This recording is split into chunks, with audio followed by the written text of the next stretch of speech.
마음이 교만하지 아니하고 내 눈이 오만하지 아니하오며 내가 큰 일과 감당하지 못할 놀라운 일을 하려고 힘쓰지 아니하나이다.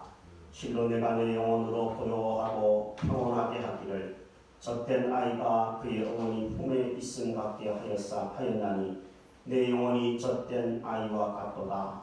이스라엘아, 지금부터 영원까지 여호와를 바랄지어다. 아멘. 하나님 아버지, 겨울이 지나가고 하나님 꽃들이 만개한 봄날을 맞이하게 하신 것을 감사합니다. 세계적인 하나님 어려움들 속에서도 따뜻한 봄을 허락하여 주시는 하나님의 은혜를 저희들이 만끽하고 있듯이 이 모든 어려움들이 지나가고 하나님 밝은 새봄과 같은 날들이 우리의 인생에서 다시 찾아오게 하실 것을 기대합니다. 오늘 이 예배가 살아계신 하나님, 우리에게 희망과 소망을 허락하시는 하나님을 만나는 영광스러운 예배가 되어지게 하여 주시옵소서. 예배의 시동을 주님께 부탁드립니다.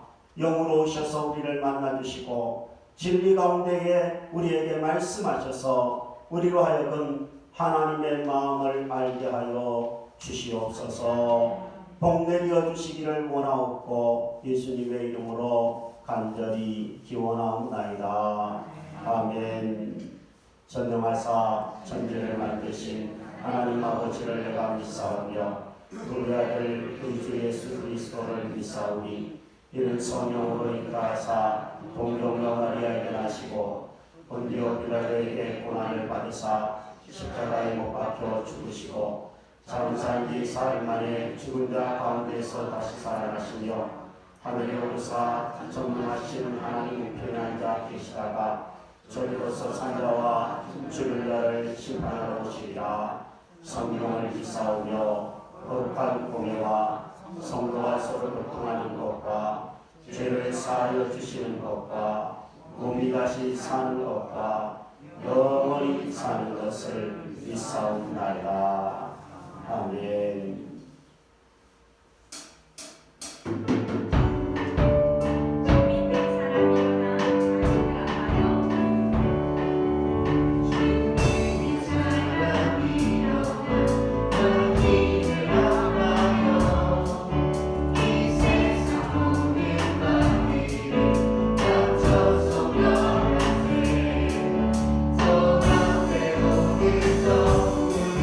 나 사오니며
살리시며 피난처이신 하나님, 오늘도 은혜를 감사합니다. 오늘도 변함없이 주의를 지키며 이 자리에 나온 우리 희망의 모든 성도들에게 하나님의 은혜와 사랑으로 함께하여 주시옵소서. 이 어려운 시기에 우리는 정말로 이제 이전에 그 자유롭게 드렸던 예배가 그립습니다. 하나님 회복하게 하여 주시옵소서. 우리 희망 성도들 다 함께 만나서 함께 나누며 사랑으로 함께 할 수 있는 기회를 다시 한번 주시길 간절히 바라고 원합니다. 이제 우리는 이 코로나19라는 그 전염병을 겪으면서 많은 위협 속에서 살아갑니다. 우리가 겪어야 될 이 모든 어려움들을 우리는 믿음으로 지키게 하시고 말씀으로 이 세상, 험한 세상을 정복해 나가는 우리 모두가 되게 하여 주시옵소서. 지금 이 어려운 시기에 우리나라에 그 민생의 어려움이 많이 있습니다. 자영업자나 소상공인들, 중소기업들, 대기업까지 어려움을 겪고 있습니다. 이 어려움을 우리 국민 모두가 하나된 마음으로 이기고 승리할 수 있도록, 그래서 더욱더 하나님의 은혜를 경험하는 우리 모두가 되게 하여 주시옵소서. 또한 이 시기에 그 의료계에 봉사하는 그 많은 그 수고하는 성도들이 있습니다. 그들을 곤비치 않게 하시고 그들이 그 우리를 위해서 희생하는 모든 것들이 하나님 은혜 가운데 우리가 또 알게 하시고 우리가 또 하나 되는 마음으로 그들을 위로하고 사랑으로 함께 힘을 합쳐서 이 모든 어려움을 이길 수 있도록 함께하여 주시옵기를 간절히 바라고 원합니다. 우리 교회가 또 지향하는 목표가 있습니다. 2020년 한 해는 이제 여러 주소들한 기도로 전진합니다. 하나님께서 우리 교회가 지향하는 목표 꼭 이루게 하시고 우리 교회가 또 함께 예배하며 함께 사랑하며 함께 자라나며 함께 성장하는 아름다운 교회 되게 하여 주시옵소서. 우리는 더욱더 간과하지 말아야 될 것은 이제 이 어려운 시기에 우리가 환경의 소중함을 다시 한번 깨우게 하시니 감사합니다. 이 환경이 얼마나 소중합니까? 하나님께서 이렇게 아름다운 지구를 주셨는데 우리는 이 지구를 제대로 관리하지 못하고 파괴하고 이 전염병 같은 그런 그 일들이 많이 발생이 됩니다. 하나님, 이 환경을 우리가 더욱더 보존하게 하시고 이 세계 정상들, 이 환경은 얼마나 소중한 것인가를 다시 한번 깨닫게 해서 우리가 미래에 우리 후손들에게 물려줄 이 땅을, 이 아름다운 땅을 그 하나님 은혜대로 그 정리하고 나아갈 수 있도록 은혜를 베풀어 주시옵기를 간절히 바라고 원합니다. 하나님, 우리는 이제 더욱더 중요한 것은 우리 고난의 십자가를 통해서 우리를 구원하신 예수님의 은혜를 기억하며 살아갈 수 있도록 은혜를 베풀어 주시옵소서. 이제 고난 주간에 우리는 이 세상에 잘하는 것은 아무것도 없습니다. 오직 예수님의 십자가의 자랑 외에는 아무것도 할 게 없습니다. 하나님께서 우리 마음과 생각을 주님의 고난의 그 십자가를 바라보며 장차 우리에게 도래할 주님의 영광을 바라보며 살아가는 우리 모두가 되게 하여 주시옵소서. 이제 귀한 시간 통해서 말씀을 증거하시는 우리 목사님, 그 말씀을 증거하실 때 우리 모두가 아멘으로 가답하고 그 말씀으로 또 한 주간을 살아가는 큰 힘의 원동력이 되게 하여 주시옵소서. 오늘도 이 시간 우리 이 자리에 얼마나 그 오지 않는 우리 모든 성도들 하나님께서 그 마음과 생각을 알아주시고 우리의 기도, 모든 기도가 헛되지 않도록 은혜를 베풀어 주시옵기를 간절히 바라고 우리를 사망으로부터 생명의 빛으로 돌려놓으신 하나님께 모든 영광을 돌리고 우리를 구원하신 부활하신 예수님의 이름으로 기도합나이다. 아멘.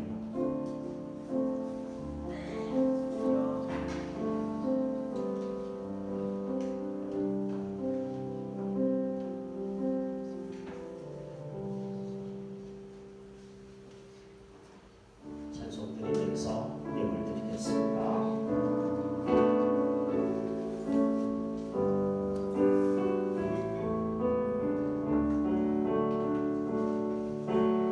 내게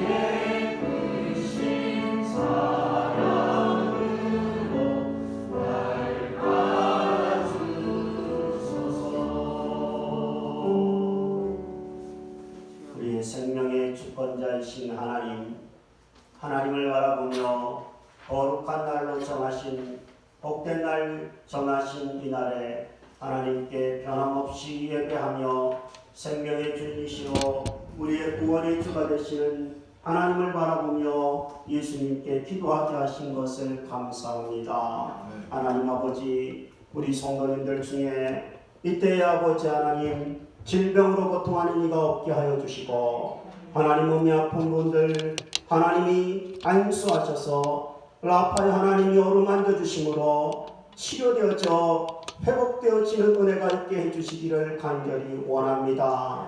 하나님 무엇보다도 믿음이 흔들리지 않게 강하게 붙들어 주시기를 간절히 원합니다.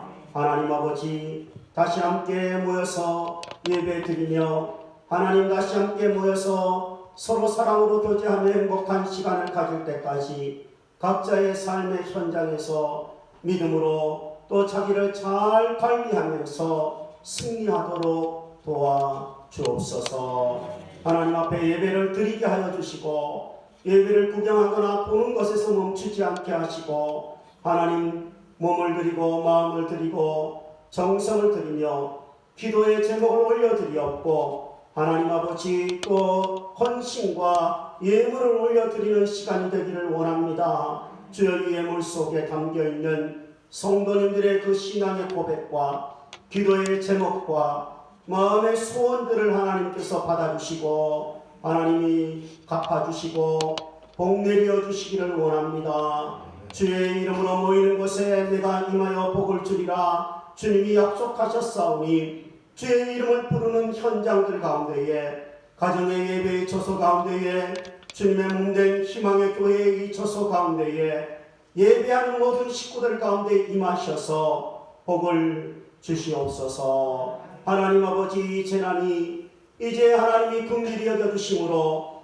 멈추어지게 하여 주시고 이제 하나님 회복되어지게 하여 주옵소서. 이제 마음껏 하나님 아버지께 예배드릴 수 있게 모이게 하시고 이제 마음껏 하나님 앞에서 하나님 아버지 서로 사랑하며 교제 나눌 수 있게 도와주시고 하나님 이제 물질도 회복시키시며 건강과 믿음을 온전히 회복시켜 주시어서 하나님 영광 걸리면서 살아가도록 도와주옵소서. 우리 성도들의 사업터 일터 하나님이 아십니다. 주여 이 어려운 때이지만 하나님의 뜻을 따라서 최선을 다할 때 날마다 하늘에서 일용할 만나를 내려 주실 줄 믿습니다. 하나님 아버지 구하는 자들에게 하나님이 복을 내려 주시고 하나님의 은혜를 공급하심에 감사하게 하여 주옵소서. 주권을 인정하며 11조를 드리는 식구들에겐 하나님이 축복의 통로가 되게 하여 주시옵소서. 어려운 현장을 생각하며 구제하는 귀한 손길들 위에도 하나님이 복을 주셔서 이 예물이 전달되는 곳에 힘을 주시기를 간절히 원합니다. 하나님께 우리의 마음과 뜻과 정성을 올려드리옵고 예수님의 이름으로 감사하며 봉헌 기도 드리옵나이다. 아멘.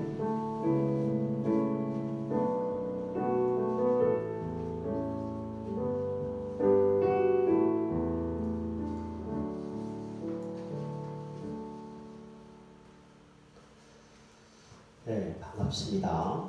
네, 코로나19 사태가 장기화되고 있는 것을 봅니다. 원래는 오늘까지인가요? 국가에서 사회적 거리두기를 한다고 했었는데 또 2주가 연장되어진 가운데 있습니다. 목회자들의 요즘의 기도는 아마 비슷할 것 같아요.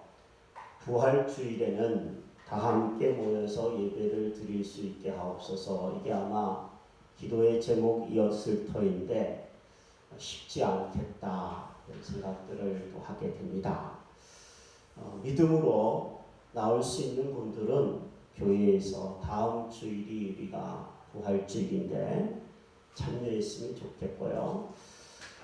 제가 생각하기에는 우리 오늘 예배 마치고 우리 리더분들 잠깐 쉼터에서 모였으면 좋겠는데 교회에 오시기를 바라신다면 부활주일에 예배를 1부, 2부로 나누어서 드리는 것도 하나의 방법이겠다 이런 생각들을 좀 합니다. 리더분들이 저와 함께 오늘 의논하시고 또 우리 성도님들에게 연락을 하셔서 나올 수 있는지를 파악하시고 결정을 해도 괜찮으리라는 생각들을 합니다.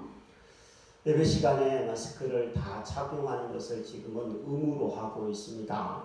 손 소독제와 마스크를 잘 활용해 주시고 좀 답답하지만 서로 협조해 주셨으면 좋겠습니다. 오늘이 종료주일이고 이번 주간이 내일부터 토요일까지가 고난주간입니다. 1년이 52주인데 제일 열심히 믿음생활하고 주님 바라볼 수 있는 좋은 기회가 저는 이 고난주간이라고 생각합니다. 고난주간에 가능하면 하루 한 끼 정도는 금식하시면서 기도해 주시면 좋겠고요. 또 고난주간에 보통 교회에서는 특별 새벽 기도회로 모이는데 원래는 모이는 것 자체가 상당히 부담스러워서 고민하는 중에 우리 교회가 속한 교단에서 집에서 예배를 드리고 새벽 기도를 할 수 있도록 기도회를 할 수 있도록 30분짜리 영상을 매일 올려준다고 연락이 왔습니다. 그래서 제가 하나를 시청했는데 리더분들을 통하여서 매일 30분짜리 기도회, 찬양이 있고 말씀이 있고 합심 기도하는 기도회의 영상을 보내드리도록 하겠습니다. 영상을 시청하는 것이 어려운 어르신들도 좀 있긴 하지만 그래도 기억하셔서 각자의 삶의 현장에서 매일 고난주간에 주님을 기억하며 기도하는 시간을 가지게 되기를 바랍니다. 다음 주일은 부활주일로 예배를 드리게 됩니다. 어려움에 있는 이웃들을 생각하면서 이 부활절 주일에 하나님께 영광 돌릴 수 있었으면 좋겠고요. 우리 젊은 청년들에게 부탁합니다. 저도 한번 참여하겠습니다. 헌혈에 참여해 주시면 좋겠습니다. 나라에 피가 모자라서 많이 어렵다라는 뉴스를 듣습니다. 또 부스러기 헌금에 동참해 주신다면 어려운 이웃에게 한 번 더 사랑을 전할 수 있을 것 같습니다. 코로나 사태가 진정될 때까지는 점심 식사와 오후 예배는 가정에서 드리는 걸로 하겠습니다. 오늘 집에 돌아가셔서 예배를 소홀히 하지 않게 되기를 바랍니다. 한 달 동안 밥을 같이 못 먹었는데 지난 주일날 빵을 각 가정에 하나씩 이렇게 나누었습니다. 연락을 많이 받았습니다. 감사합니다. 어려운데 교회도 이렇게 사랑을 보내주셔서 감사합니다. 라는 기타 등등의 얘기들을 많이 들었습니다.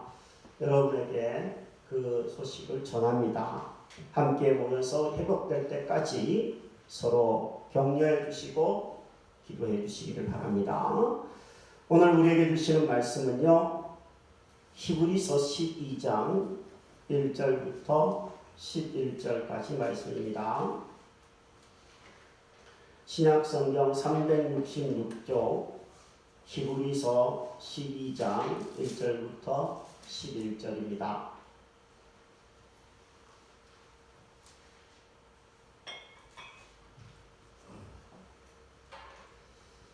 우리 뜻을 생각하면서 함께 읽도록 하겠습니다. 이러므로 우리에게 구름같이 둘러싼 허다한 증인들이 있으니 모든 무거운 것과 얽매이기 쉬운 죄를 벗어버리고 인내로서 우리 앞에 당한 경주를 하며 믿음의 주요 또 온전하게 하시는 이인 예수를 바라보자. 그는 그 앞에 있는 기쁨을 위하여 십자가를 참으사 부끄러움을 개의치 아니하시더니 하나님 보좌 우편에 앉으셨느니라. 너희가 피곤하여 낙심하지 않기 위하여 죄인들이 이같이 자기에게 거역한 일을 참으신 일을 생각하라. 너희가 죄와 싸우되 아직 피 흘리기까지는 대항하지 아니하고 또 아들들에게 권하는 것 같이 너희에게 권면하신 말씀도 잊었도다. 일러스되 내 아들아 주의 징계하심을 경히 여기지 말며 그에게 꾸지람을 받을 때에 낙심하지 말라.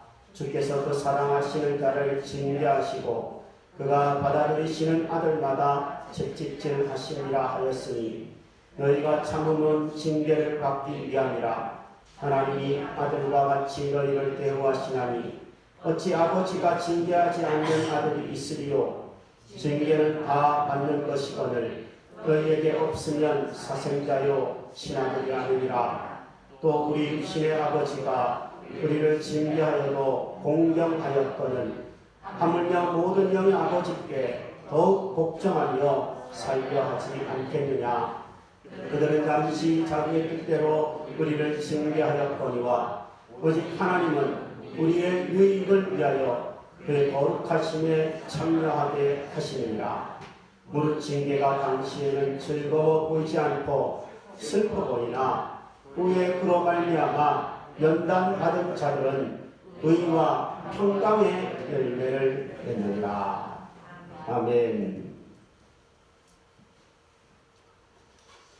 본문 4절부터 11절을 읽어보면 징계 혹은 연단이라는 말이 여러 번 반복되어서 나옵니다. 우리말 번역 성경에는 징계라는 말이 8번, 연단이라는 말이 1번 등장합니다. 그러나 이 개역 개정판 성경이 아닌 다른 번역판 성경을 읽어보면 이 징계라는 말은 다양한 표현으로 해석을 해놓고 있습니다. 제가 읽고 있는 비전 성경에는 연단이라는 단어를 사용했고요. 표준 세번역에서는 훈련이라는 단어를 사용하고 있는 것을 봅니다. 징계라는 말은 잘못된 것을 꾸짖을 때 쓰는 말입니다. 혼을 내거나 뇌를 댈 때 징계한다라는 표현을 사용하죠. 반면에 연단이라는 말은 성숙과 성장을 위해서 훈련시킬 때 사용하는 말이 연단입니다. 저는 오늘 이 징계와 연단이라는 이 단어를 중심으로 하나님이 주시는 이 징계와 연단을 어떻게 우리가 바라봐야 되는지를 본문을 통하여 함께 살펴보려고 합니다.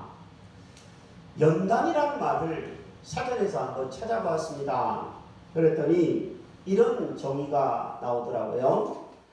쇠붙이를 불에 달구어 두드려서 단단하게 한다 라는 의미가 있더라고요. 단단한 쇠를 만들기 위해서는 1000도 이상이나 되는 불에다가 쇠붙이를 달굽니다. 그리고 꺼내서는 사정없이 망치로 두들겨 냅니다. 그리고는 또 이번에는 차가운 물 속에다가 그 쇠붙이를 집어넣습니다. 이렇게 불 가운데도 망치질을 하면서도 차가운 물 가운데로 지나가게 하는 이런 과정을 1000번이나 10,000번이나 반복하게 되어집니다. 그것이 바로 연단이라고 하는 뜻입니다. 하나님이 때로는 우리의 인생에 불 가운데로 물 가운데로 지나는 것 같을 때가 있게 하십니다. 때로는 사정없이 우리를 망치질을 가하는 것 같이 느껴질 때도 있습니다. 하나님이 왜 그렇게 하시냐 하면 바로 우리를 단단하게 연단시키기 위해서라고 성경은 이야기하고 있습니다. 본문 5절을 보면 하나님께서 우리에게 연단하시고 또 때로는 징계하실 때 우리가 조심해야 되는 것 2가지를 기록해 주고 있습니다. 5절을 한번 보시면 내 아들아 주의 징계하심을 경히 여기지 말며 그에게 꾸지람을 받을 때에 낙심하지 말라 라고 성경의 말씀을 인용해 주고 있습니다. 고난이 찾아오고 하나님의 징계나 혹은 연단이 찾아왔을 때 조심해야 되는 생각들이 2가지가 있는데 가볍게 보지 말라라는 겁니다.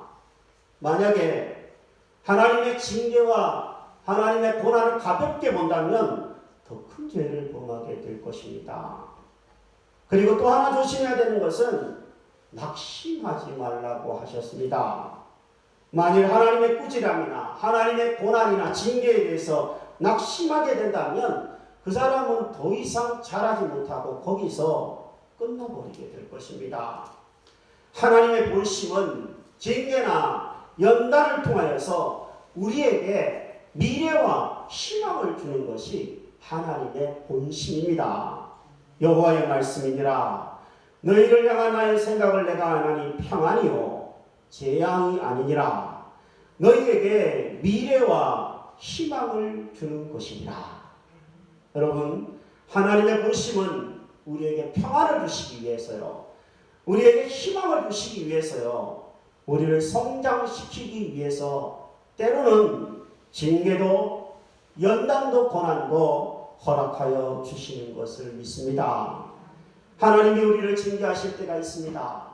그럴 때 우리에게 요구되어지는 것이 있다면 바로 하나님의 마음을 본심을 아는 믿음의 마음이 필요한 줄로 압니다.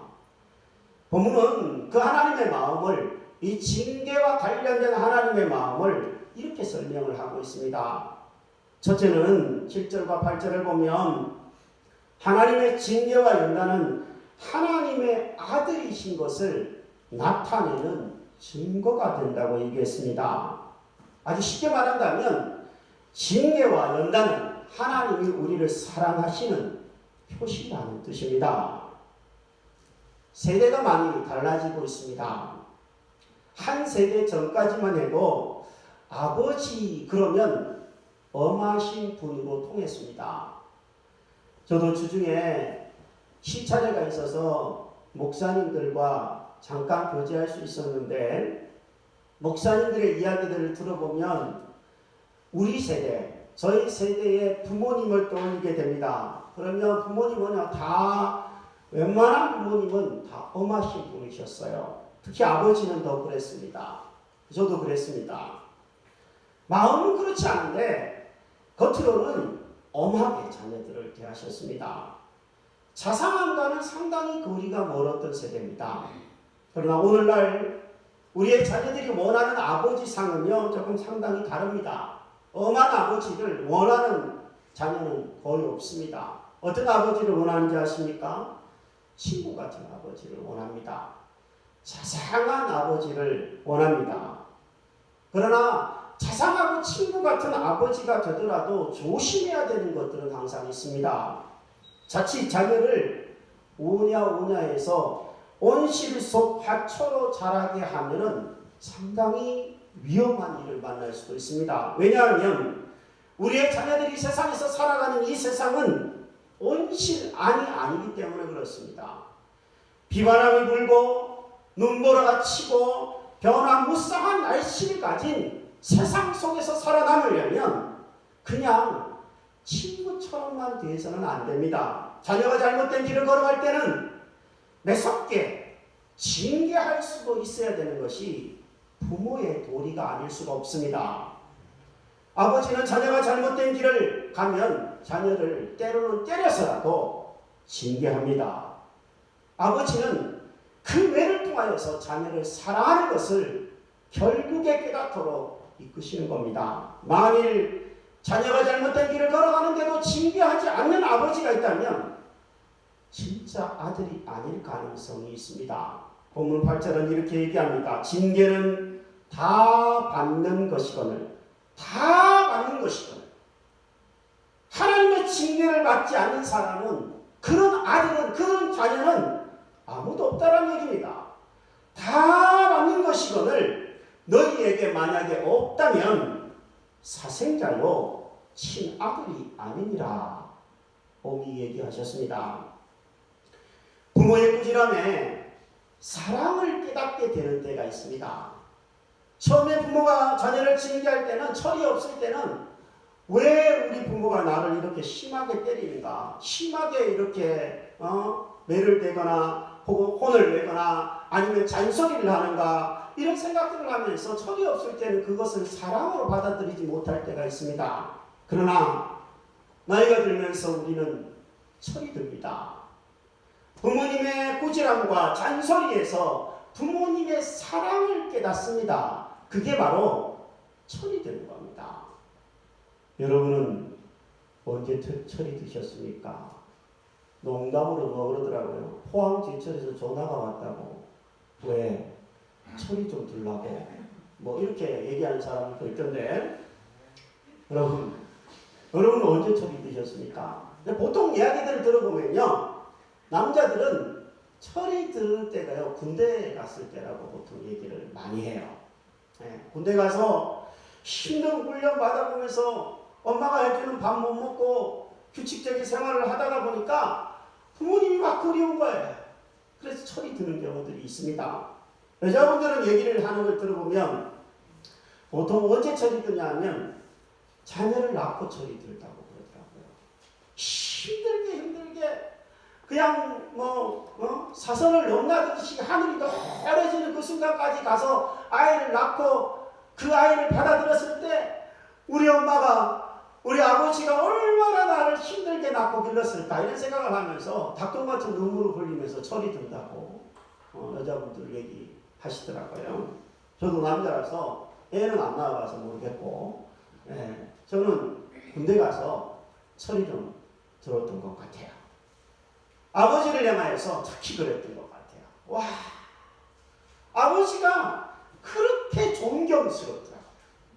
그렇게 존경스러울 때가 없었습니다. 군대 가기 전에는 그렇게 못했어요. 철이 드는 거예요. 사랑하는 여러분, 우리 하나님의 징계와 연단을 받을 때, 때로는 인생의 고난이 찾아올 때, 그것은 하나님의 마음을 헤아리는, 아버지의 마음을 헤아리는 기회로 삼을 수 있게 되기를 바랍니다. 아멘. 적어도 그 징계와 고난과 연단 속에서 하나님 아버지를 원망하는 일은 없게 되기를 바랍니다. 하나님은 사랑하는 자녀이기에 때로는 우리가 이해할 수 없는 징계와 연단과 고난을 허락하시는 줄로 믿습니다. 주님, 하나님의 징계와 연단 속에서 고난을 통해서 믿음으로 철이 드는 우리가 되게 해 주옵소서. 기도할 수 있기를 바랍니다. 두 번째로, 징계를 통해서 주시는 하나님의 마음이 있다면 그것은 하나님의 거룩함에 참여케 하시려고 하는 마음이 있다라는 겁니다. 9절부터 10절에 보면 육신의 아버지는 스스로 옳다고 생각하는 대로 잠시 자녀들을 징계하신다고 얘기했습니다. 그렇죠. 우리의 부모님은 자녀를 기르면서 자신이 옳다고 생각하는 대로 자녀를 교육합니다. 그리고 징계하고 훈련시킵니다. 그러다 보니까 부모님은 실수도 해요. 사람이니까요. 연약한 존재니까요. 그리고는 어느 때가 되면 우리 곁을 훌쩍 떠나가십니다. 부모님이 떠나가시는 것은 참 마음 아픈 일이지만 그것이 사람에게 정해진 길입니다. 하지만 반대로 우리에게는 영의 아버지 하나님이 계십니다. 우리의 유익을 위해서 하나님은 평생토록 우리를 징계하시고 연단하시면서 갖고 가십니다. 무엇보다도 참 좋은 것은 하나님은 결코 실수하지 않으시는 완전하신 아버지라는 것입니다. 하나님을 아버지로 모실 수 있다는 것은 너무너무 우리의 인생에서 다행인 줄로 압니다. 하나님 아버지께서 자녀된 우리를 징계하시고 때로는 고난 가운데 연단하시는 이유는 바로 우리를 위해서입니다. 우리로 하여금 거룩한 하나님의 성품에 참여하도록 하나님은 우리에게 때때로 연단과 고난을 주십니다. 10절 하반절에 보니까 오직 하나님은 우리의 유익을 위하여 그의 거룩하심에 참여하게 하신다고 쓰고 있습니다. 여러분 한번 상상해 보십시오. 지금까지 우리의 인생살이가, 세상에서 살아가는 우리의 세상살이가 순탄하기만 했다면 어땠을까요? 세상 사람들이 말하듯이 꽃길만 걸으세요, 그런 축복을 하는데 꽃길만 걸었다면 여러분 어땠을 것 같습니까? 상상해보는 일이지만 꽃길만 걸었다면요 아마 가시밭을 절대 못 걸었을 것입니다.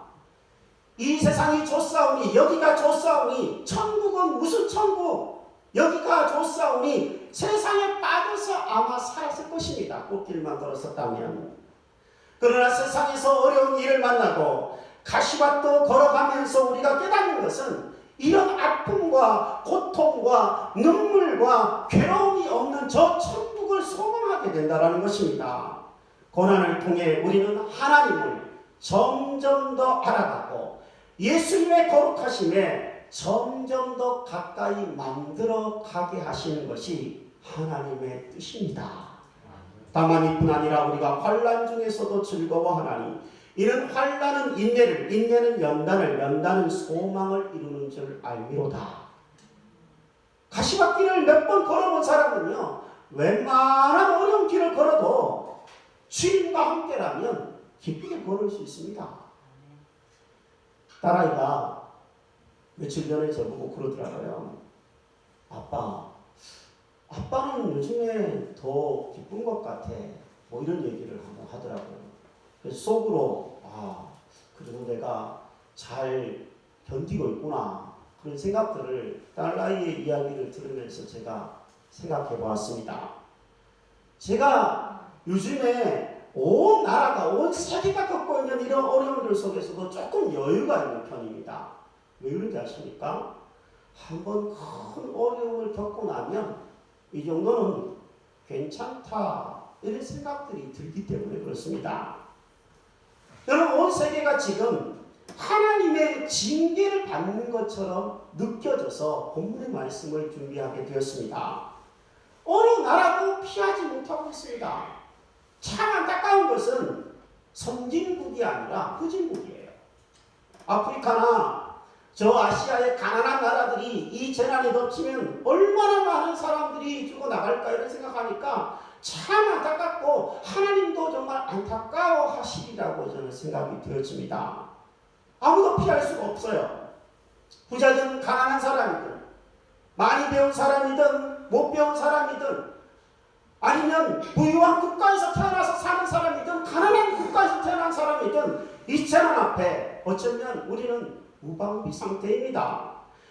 그러나 우리가 이때에 어떻게 믿음으로 반응하느냐, 이 사태를 어떻게 반응하느냐에 따라서는 이 재난이 끝났을 때 결과는 완전히 달라지게 될 것입니다. 불평하면서 낙심하며 사는 사람과 아니면 하나님의 연단으로 여기면서 예수님을 바라보며 거룩하게 되어지는 기회로 삼는 사람은 결과가 다를 것입니다. 아마 이 시간들이 끝나면 믿음도 극명하게 둘로 나누어지지 않을까 이런 생각들을 해보게 됩니다. 박윤선 박사님이라고 하는 유명한 우리 교단의 신학자요 목사님이었던 분은 이런 말을 남겼습니다. 이 세상에서의 삶은 영원한 삶을 위한 준비와 훈련이다 라고 했습니다. 하나님의 징계, 하나님의 고난 없지 않는 것이 우리의 인생이지만 이 하나님의 징계와 고난과 연단 속에서 하나님께 가까이 나아갈 수 있는 기회로 삼고 거룩함에 이르는 기회로 삼을 때 언젠가 우리는 아름다운 날들을 보게 될 것입니다. 하나님의 마음은 징계 속에서도 연단 속에서도 우리가 거룩해지는 것입니다. 세 번째로 하나님의 마음은 이 징계와 연단을 통하여 우리로 하여금 아름다운 열매를 맺게 하시는 것입니다. 11절 말씀을 같이 한번 읽었으면 좋겠습니다. 시작. 무릇 징계가 당시에는 즐거워 보이지 않고 슬퍼 보이나 후에 그로 말미암아 연단받은 자들은 의와 평강의 열매를 맺느니라. 아멘. 징계를 받을 때는, 연단을 받을 때는, 인생에 고난이 찾아오면 즐거운 사람이 없습니다. 어떻게 고난 앞에서 히히덕거리면서 웃을 수 있단 말입니까? 힘듭니다. 지칩니다. 괴롭습니다. 그 마지막이 어떻게 되는 겁니까? 포기할까? 라는 겁니다. 어떤 사람은 고난의 현장에서 믿음을 포기하는 사람들도 생겨납니다. 지금 대한민국의 교회 목회자들은 다 비슷한 기도를 드릴 겁니다. 성도들이, 우리 교회에 속한 성도들이 아무도 이 재난의 때에, 이 고난의 때에 믿음을 포기하는 이가 없게 하옵소서. 다 살아남게 하여 주옵소서. 기도할 것입니다. 여러분, 여기에 의와 평강의 열매를 결국에는 살아남고 연단된 사람들이 맺게 된다고 표현하는데, 이 표현을 한번 연구해 보니까요, 이 표현은 이런 표현이에요. 운동을 하는 선수가 모든 운동 경기와 시합을 다 마치고 났을 때 달콤한 휴식을 취하는데, 그때 쓰는 표현입니다.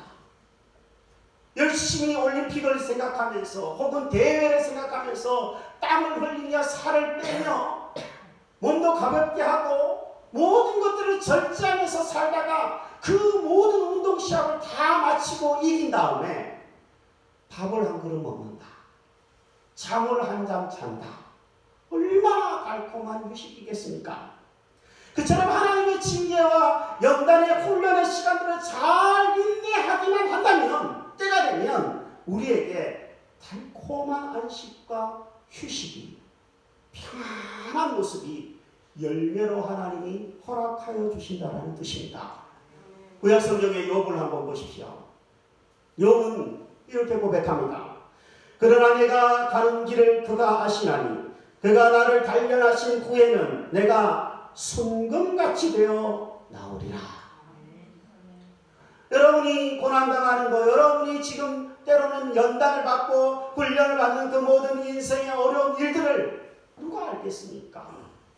남편이 압니까? 자녀가 압니까? 이웃은 더 모르고, 목회자, 아이고 여러분의 아는 것에 비하면 세발의 피죠. 누가 알아주겠어요? 그런데 이 본문에 이렇게 얘기합니다. 내가 가는 길을 그가 아시나니. 하나님이 아십니다.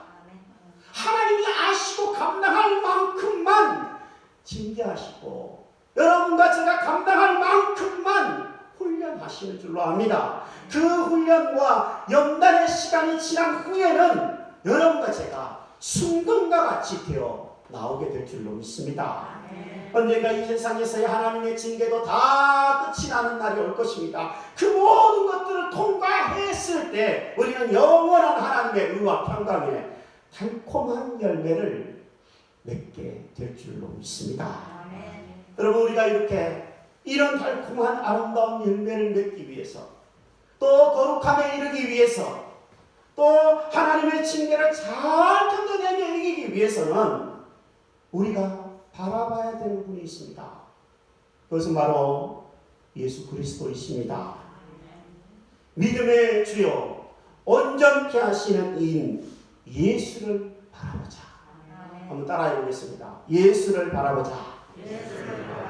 한 번 더 따라합니다. 예수만 바라보자. 여기 바라본다라는 뜻을 제가 한번 연구해 보니까요, 한눈을 팔지 않고 시선을 집중한다는 뜻이에요.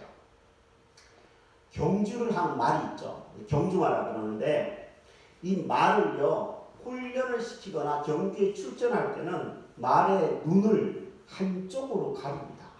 차안대라 그러는데요, 이렇게 가려요. 옆을 못 보게 해요.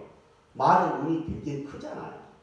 그래서 말은요, 옆으로 시선을 빼앗기거나 움직이는 것을 보면 흥분하는 습성이 있대요. 그래서 똑바로 못 가는 거예요. 막 뒷발질 하고 막 엉뚱하게 다른 데 가고 막 이렇게 하는 건데, 그걸 방지시켜주는 게 차안대래요.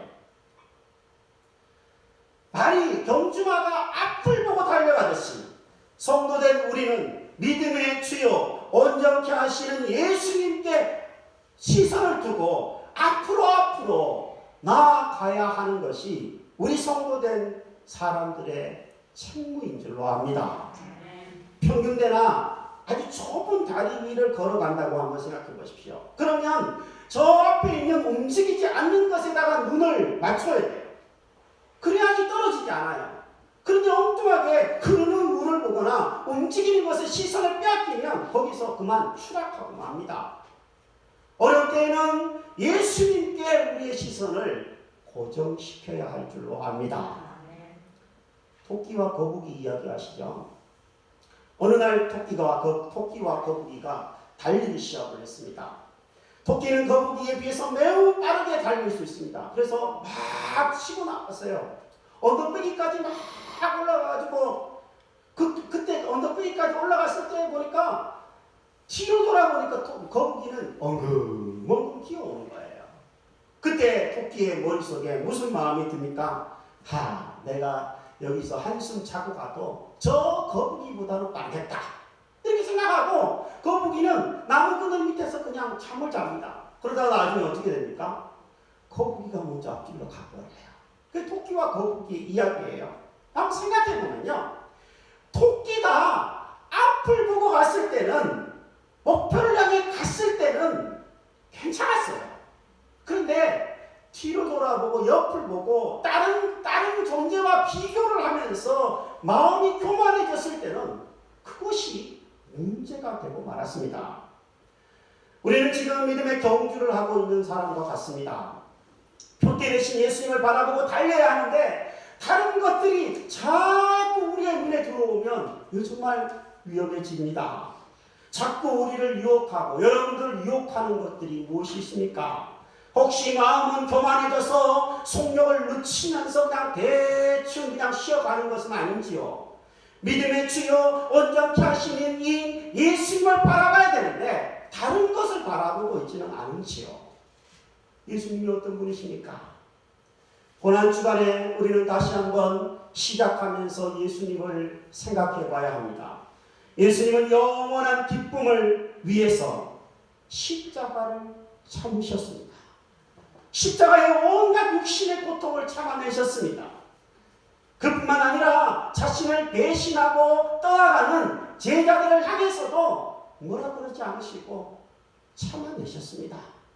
심지어 하나님 앞에 버림을 받는 것 같은 하나님, 나의 하나님, 나의 하나님, 어찌하여 나를 버리십니까? 라는 그 고통스러운 순간에도 하나님은 침묵하셨는데 그 순간까지도 하나님이 예수님은 참아내셨습니다.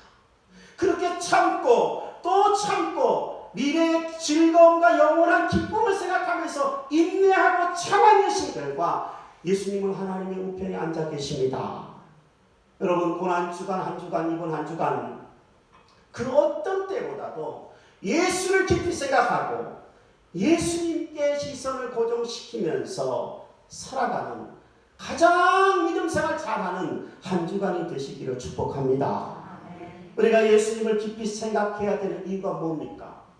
예수님을 깊이 바라보고 생각해야 되는 이유가 있다면요, 그것은 우리가 길을 잃지 않기 위해서예요. 엉뚱한 곳으로 가지 않기 위해서입니다. 우리가 피곤해서 낙심하지 않기 위해서요. 고난과 재난과 어려움들 속에서도 낙심하지 않기 위해서 예수님을 바라보는 것입니다. 요즘 사람들이 계속 집, 일터, 마트 세 군데만 왔다 갔다 한대요. 거의 많은 사람들이. 그래서 집안에서 살이 확 쪄서 확진자라고 그렇게 표현하는 사람들도 있는데 우울감을 호소하는 사람들도 생겨나고 답답함을 호소하는 사람들도 생겨난다고 해요. 이 사태가 언제 끝날지는 아무도 장담할 수가 없습니다. 우리의 인내심은 점점 바닥을 드러내고 있는 때인 것 같습니다. 이럴 때 피곤하여 낙심하지 않기 위해서 우리의 신앙의 방향을 잃지 않기 위해서는 예수님을 바라볼 수 있어야 할 줄로 압니다. 당당히 나귀를 타고 예루살렘에 입성하셨던 그 예수님, 십자가를 지는 그 길을 외면하지 않으셨던 그 예수님을 바라볼 때 우리 한 주간 그 예수님을 생각할 때 우리도 낙심하지 않고 길을 잃지 않고 주님 가신 길들을 걸어가게 될 줄로 믿습니다. 저는 이번 한 주간 예년처럼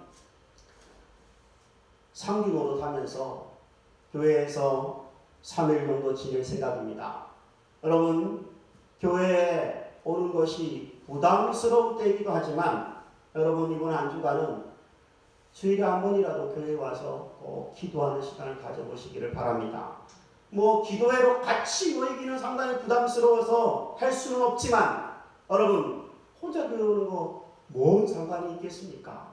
교회 깨끗하게 소독하고 청소해 놓을 테니까 교회에 오실 수 있는 분들은 오셔서 기도하시고 못 오시는 분들은 집에서 또 영상으로라도 기도에 동참하시면서 주님을 깊이 생각하시고 바라보시게 되시기를 바랍니다. 한 끼씩 금식하시면서 모은 것으로 부스러기 헌금이라도 하시고 이웃을 향한 사랑과 헌혈에 동참하신다면 주님의 고난에 조금이라도 동참하는 시간들이 되지 않겠습니까? 여러분 그렇게 한 주간을 아름답게 보내시게 되시기를 주의 이름으로 부탁드립니다. 말씀을 마무리하면서 여러분에게 이야기를 하나 소개할까 합니다. 미국에는 침례교회가 굉장히 대세입니다. 미국에 있는 침례교회의 한 신학대학에서 오랫동안 교수로 섬겼던 잭 블레이라고 하는 교수님에 대한 이야기입니다. 이 교수님은 설교를 가르치는 설교학 교수였다고 해요. 근데 이분은 인생에서 참 여러 어려움들을 겪었습니다. 아주 젊을 때 아내를 잃었습니다. 남자가 먼저 남는 것은 참 힘든 일이죠. 네. 자녀를 맡아서 아이들을 돌보았습니다. 그러다가 참 안타깝게도 그 자녀들 중에 아들 하나를 또한 세상에 먼저 떠나보내게 되었습니다. 하나님의 계속되는 연단이었습니다. 이 교수님은 너무 힘이 들어서 한동안 가르치는 일도 중단하게 되었습니다. 그만큼 확신이 된 거죠.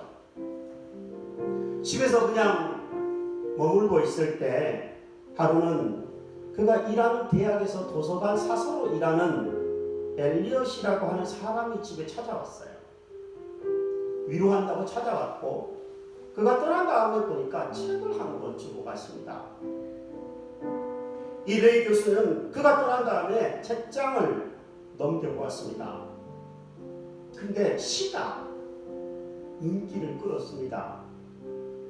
이 레이 교수는 천천히 그 시를 읽었습니다. 여러분에게 한번 레이 교수가 읽었던 그 시를 대독해 드립니다. 제목은 포기하지 않을 것이다 입니다. 포기하지 않을 것이다. 포기하고 싶지만 포기하지 않을 것이다. 하나님과 의를 위해 밤낮으로 싸워야 할 전투가 있다. 포기하지 않을 것이다. 포기하고 싶지만 포기하지 않을 것이다. 피곤한 게 사실이다. 염려가 밀려들고 비참하게 느껴진다. 그리고 지칠 대로 지쳤다. 그러나 포기하지 않을 것이다. 포기하고 싶지만 포기하지 않을 것이다. 절대로 그렇게 하지 않을 것이다. 격전지에 누워 나의 방패를 던져버릴 수는 없다. 절대로 그렇게 하지 않을 것이다. 포기하고 싶지만 포기하지 않을 것이다. 나는 노래할 것이다. 오 하나님, 악의 군대 가운데 서 있는 제게 힘을 주옵소서. 포기하지 않도록. 레이 교수가 읽었던 이 시는 그는 이 시를 읽고 나서 다시 일어났습니다. 다시 학교로 돌아가고 다시 일터로 돌아가서 학생들을 가르쳤습니다. 그리고 몇 년 동안이나 이 시를 학생들에게 선물로 복사해서 나누어 주었습니다. 그리고 그의 삶이 학생들에게 엄청난 위로가 되고 힘이 되었습니다. 사랑하는 여러분, 우리는 우리 자신이 원하는 길, 꽃길만 선택해서 갈 수 있는 것이 아닙니다. 마음 같아서는 여러분에게도 꽃길만 있었으면 좋겠다고 저도 축복하고 싶어요. 그런데 하나님은 우리의 인생길에 꽃길만 주시는 것이 아니라 메마른 길도 주시고 광야도 주시고 심지어 가시만 길을 허락하시는 분이십니다. 하나님이 주신, 하나님이 주인이시기에 우리는 그 뜻을 다 알 수는 없지만 결국엔 그 길을 통하여서 하나님이 우리를 교만하지 않도록, 하나님이 우리를 포기하지 않도록 하시기만 하시면 언젠가는 거룩하고 아름다운 의와 평안의 열매를 하나님이 맺게 하실 줄로 줄로 믿습니다. 예수님을 바라보면서 비록 꽃길이 아닐지라도 예수님을 바라보면서 뒤따라갑시다. 주님께서 여러분과 저에게 이길 힘을 주실 것입니다. 결국에는 주님께서 우리를 연단하시고 아름다운 열매를 맺게 하실 줄로 믿습니다.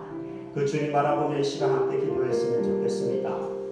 주님, 제 인생에 꽃길만은 아니더라도 가시밭길이고 광야의 길이고 고생의 길이 있더라도 주님 바라보면서 뒤따라가기를 원하고 주님 앞에 시선을 고정시키면서 포기하지 않기를 원하며 교만하지 않기를, 다른 길로 가지 않기를 원합니다. 결국에는 주님이 우리에게 아름답게 연단하시고 또한 아름다운 열매를 맺게 하여 주실 줄로 믿고 뒤따라갑니다. 주님 힘을 주옵소서. 우리 함께 한번 말씀을 들고 기도하도록 하겠습니다. 살아계신 하나님 아버지, 이 시간에 하나님 사랑하는 우리 성도님들의 하나님 아버지 마음속에, 저의 마음속에 주님이 귀한 생명의 말씀을 주신 것을 감사합니다. 이 말씀이 심령 깊이 하나님 아버지 새겨지게 하여 주시고 생각나게 하여 주시고 이 말씀대로 아버지 하나님 한 주간 고난 주간을 살아갈 때에 하나님 아버지의 마음을 더 깊이 이해할 수 있게 하여 주시기를 원합니다. 하나님 아버지여, 여러분 원하오니 주님 우리의 인생의 꽃길은 아닐지라도 여러분 꽃길이고 여러분 가시밭길이고 여러분 광야와 같은 길일지라도 그 길을 통하여서 하나님이 주님 되신 것을 알고 하나님 우리를 거룩게 만들어 가시는 것을 알고 하나님이 결국에는 아름다운 열매를 맺게 하신 것을 믿고 주님 바라보면서 그 바라보는 사람을 되기를 원합니다. 결코 그만하지 않게, 그래서 방향을 잃지 않게 하시고 주님이 따라가면서 주님 바라보면서 결국에는 우리의 땅에 아름다운 열매를 맺었습니다. 하나님 아버지 보람되게 하시고 하나님께 영광 돌릴 수 있게 하시고 기뻐하게 하시고 감사하게 하시고 하나님 아버지 보람되게 하나님 아버지 선하게 이렇게 살아가고 하나님 오시기를 원합니다. 그렇게 하실 줄 믿습니다. 주님 주시옵소서. 사랑하는 하나님 아버지, 우리 중 아무도 이 믿음의 경주를 중도에 포기하는 이가 없게 하여 주옵소서. 하나님이 때때로 우리의 인생에 주시는 징계와 연단을 가볍게 보지 않게 하여 주시고 교만하지 않게 하여 주시기를 원합니다. 또한 낙심하지 않게 하여 주시옵소서. 우리 모두가 믿음의 경주를 다 마치고 주님의 품에 안식할 때까지 소망 중에 인내하게 하여 주옵소서. 하나님 아버지, 힘든 순간을 맞이했습니다. 온 나라가, 온 성도가, 온 교회가 그러합니다. 주여 우리들에게 힘을 주옵소서. 주님 바라보면서 한 주간 살아가고 주님께 시선을 고정하며 한 주간 살아갈 때 주여 성령으로 충만하게 하시고 주님이 우리에게 날마다 새 힘 주시는 것을 경험하게 하여 주옵소서. 희망의 교회 성도들 어디에서 예배하는지 간에 믿음으로 다 살아남게 하시고 다 연단되어져 아름다운 열매로 하나님 다시 만날 수 있도록 도와주옵소서. 지금은 주 예수 그리스도의 은혜와 하나님 아버지께서 외아들을 십자가에 내어주신 그 만극하신 사랑하심과 성령 하나님의 감화 감동 역사 충만 교통케 하심의 은혜가 고난 주간을 맞이하면서 예수님을 바라보고 예수님을 생각하며 힘을 얻기를, 하나님이 주시는 그 은혜와 힘을 얻기를 소망하고 다짐하는 여기에 머리 숙인 귀한 믿음의 식구들, 가정에서 예배드리는 귀한 믿음의 식구들, 그들의 가정과 일터와 자녀들 위해, 이 나라 이 민족 세계의 재난의 현장들 위해, 주님의 몸된 교회들과 우리 희망의 교회 위에 지금부터 영원토록 함께 있을지어다. 아멘.